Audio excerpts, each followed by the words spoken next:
Guys, good morning. Kakagising ko lang dito. Maya-maya bababa na ako at mag-aayos kasi alis kami. O ayan naman, dito naman guys, ang papahinga ako para mamaya ready ako. Habang nagpapahinga, syempre hindi naman mawawala yung harutan at lambingan. 'Di ba, baby? So ayan guys, harot-harot lang. Ayan guys, ginutom naman ako syempre. Bibili tayo ng almusal dito kay Mami Luz. Ayan, pauwi na ako guys. Ayan si Doggy, Seri, at ayan yung mga halaman ko. Ayan, syempre love na love ko yan. Pinapaarawan ko sila dyan. Kahit hindi ganun kasinag yung araw dito sa part ng bahay namin. Basta okay na yan. So ayan nga guys, kumakain na kami ng almusal para mag-ready ng umalis. So habang nagbibiyahe kami, syempre hindi ko na pinakita paano ako sasakay ng motor sa laki kong to. Ayan guys, nagbibiyahe lang kami ng kahaba-haba pa uwi kay jowa ko. Habang naman nagbibiyahe kami, yan, kumakanta-kanta ako dyan. Pero syempre hindi ko na mapaparinig sa inyo, baka ma-idol nyo pa ako. Ayan siya, oh. Galit na siya kasi ang ingay-ingay kong magkanta. Nang kauwi, i-check yung mga halaman, tingin-tingin lang sa mga plants ni baby. Ayan, dapat check palagi, araw-araw, baka kasi nganat-ngat na ng mga insekto o kung ano-ano pa. Ayan siya, binubuksan na niya yung pintuan.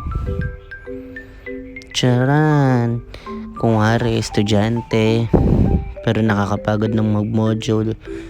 Ayan, syempre, hindi mawala yung langaw kasi malapit kami sa mga poultry. Ayan guys, kung ako nga rin nag-aaral talaga. Pero totoo naman, nag-aaral naman na maayos yan guys. Makita mo lang ganyan yan. So ayan, katas mag-module. Syempre, magde-design muna tayo na pang design sa table natin, sa study table. Ayan, spray paint ko. Actually, hindi pa naman binigay sa akin yung organizer na yan. Pero dahil makapal yung mukha ko, ayan guys, ini-sprayan ko na. Ayan, pero hindi pa talaga binigay sa akin yan guys. Makapal lang talaga yung mukha ko. Siyempre, para terno sa kwarto, no? Black and white. Tapos yan, syempre, pagkatapos ko mag-spray paint, magtutupi ako ng mga shirt ni baby. Ayan yung nasa likod ko, pinapatuyo ko pa yung spray paint ko guys. Tapos yan naman, tupi-tupi.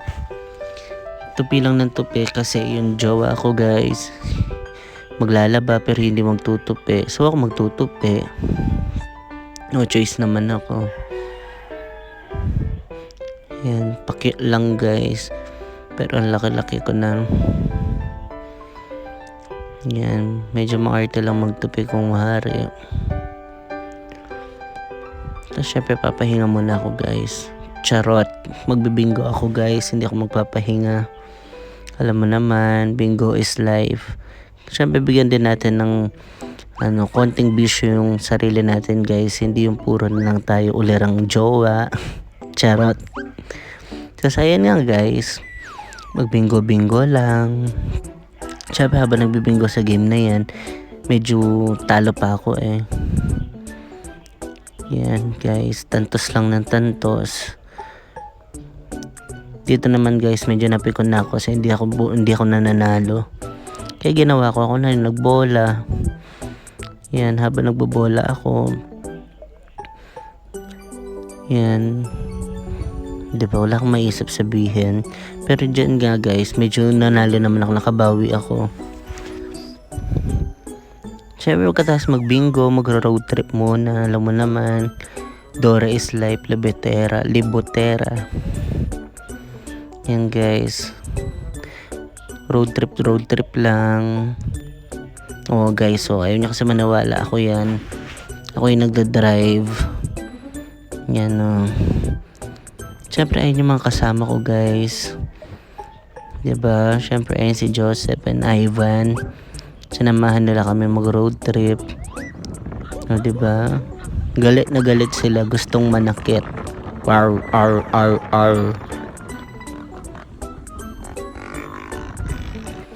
So ayan na nga guys, napunta na kami dito sa may Santa Rita sa Eco Park. Ayan, nandyan yung parang tourist attraction nila. Tapos yan ulit, drive lang ng drive. Yan si Kuya, hello. Ayan, drive lang ng drive. Hello po. Ayan sila, hello. So ayan na nga guys, sobra pagdadrive. Napunta na kami dito sa may Guagua, Porac, Santa Rita, Guagua. Diba, Libotera lang. Pak. Diba, kita nyo guys. Ayan guys, ayan bibiyahe pa rin kami. Ito yung tinatawag nilang Sunset Valley. Kasi dito makikita mo yung paglubog ng araw. Ayan guys, sobra Libotera. Napunta na kami sa may Minalin. Alayo niyan guys. So syempre pagkatapos pumunta na Minalin, uuwi na ulit. Syempre ang gagawin namin doon, mauoras kami. Baka pagalitan pa kami ni jowa ko. Lalabas siya na 7 PM. Pero syempre may nadaanan kami nagpi-fishball, kaya magpi-fishball muna kami. Ayan, dito na banda yan sa may Eco Park guys. Ayan. Actually ang presko dito guys. Ayan sila ate, hello po. Tapos ayan may mga santo dito sa may Santa Rita. Ang ganda dito guys. Tapos syempre dito po, pagkatas namin umuwi, diretso agad ako kay jowa kasi late na. Baka pagalitan ako. Ayan guys, susunduin ko siya sa trabaho niya. Ayan, drive lang ng drive guys. Charot, ay dito na pala ako. So ayan na nga guys. Nandiyan pa siya. Pagkadating ko kala ko late na, hindi pa sila nag-out. Siyempre kasama ko na siya, hindi ko na pinakita yung pag-out niya kasi ganun din naman, magsasara lang siya ng pinto. So ayan na nga guys, siya nagda-drive. Yan, siya yung driver ko ngayon guys sa pag-uwi na to. Yan, syempre nasa-sermon ako, hindi pa naman niya talaga alam kung saan ako galing. Hindi niya alam galing ako Minalin para maglibot. Ayan guys, siya drive lang ng drive. Mamaya niya pagalitan na ako, makita ko yung vlog ko kasi nasa Minalin na ako. Ayan guys, syempre lambingan muna, gabi na to guys. Ayan ulit, kagising, hindi ko na pinakita ko paano kami matutulog guys. Syempre pumunta kami sa tabing bahay, may nagtitinda ng mga fishball, mga ganyan, tusok-tusok. Syempre yan ako, lamon lang na lamon. Kalis na jowa, kasama ko yung mga kapatid niya, nagkikrib kami ng mangga. So ayan guys, so bubunot ako ni Joseph. Ayan naman si Awen, ayan, kumuha siya ng mga sigarilyas ba yan guys. Ayan, dito sa bukod kasi marami kaming halaman, mga tanim na nagbubunga na pwedeng kainin. Ayan, mangga yan si Mikay guys. Ayan si Joseph, umakyat siya. Ang sarap ng manggang to, tinatawag ito sa Kapampangan bilang dinamulag.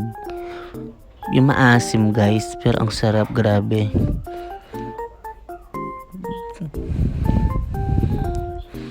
Ayan na nga guys, ayan naman mga dalandan. Diba, ang dami naming halaman dito sa may bukid. Kung ano yung ikikrib yan, pwede kang kumuha. Kuha lang ng kuha. Dahil wala kami panungkit, ayan si Joseph, hampas lang ng hampas. Ayan nga guys, medyo marami din kami nakuha dalandan dyan. Ayan sila, kuha lang ng kuha, walang tigil. So ayan na nga guys, ito yung mga nakuha natin na mangga, sigarilyas. Ito naman ay papaya kasi nagkikrib daw po yung kaibigan ko na si Awen. Ayan nga guys, pinakuha siya ni Joseph ng papaya. Pagkatapos naman ng papaya, ito naman ang mga talbos kamote. Ayan guys, pagkatapos namin kumuha ng ano-ano, ayan, syempre maraming malangaw, kakain kami, malangaw as usual. So ayan na nga guys, ayan ako, parang tanga, nagbibideo habang look away. Ayan, nagbubuhat na ako kasi magdidilig ako, kumuha ko ng tubig. Ayan guys, pinandidilig ko na. Ayan, ito mga halaman ni Jowa, baka pagalitan ako kung hindi ko didiligan. So ayan guys, Dilig lang ng dilig. Para sa next video natin, ipapakita ko sa inyo yung dun sa bahay naman namin sa Severa. Yung mga halaman ko dun. Kasi itong mga halaman ni jowa, baka pagalitan ako. Dapat syempre kung love mo yung jowa mo, love mo na rin kung ano yung love niya. 'Di ba? O ayan nga guys. Dilig lang na dilig. Sa next upload natin, papakita ko naman yung buhay namin sa May City. Kung ano yung araw-araw ko din ginagawa sa bahay namin. Kung paano ko din alagaan yung aso ko, yung mga halaman ko. So ayan guys, dilig lang ng dilig. Kailangan kasi fresh sila kasi hindi pa sila nadiligan. Nung isang araw tinatamad pa ako. Kasi kailangan kong diligan kasi ako lang naman mag-isang magdidilig. Diba wala sa jowa. Nagtatrabaho. So ayan sila guys. Ayan yung mga halaman niya syempre. Ayan. Diba ang fresh. Nadiligan na sila. Sana all. Charot. So ayan nga guys. Puro naman ako ayan guys. Ayan na guys. Ayan na guys. So ayan guys. Bye bye. Last na yan. Bye bye.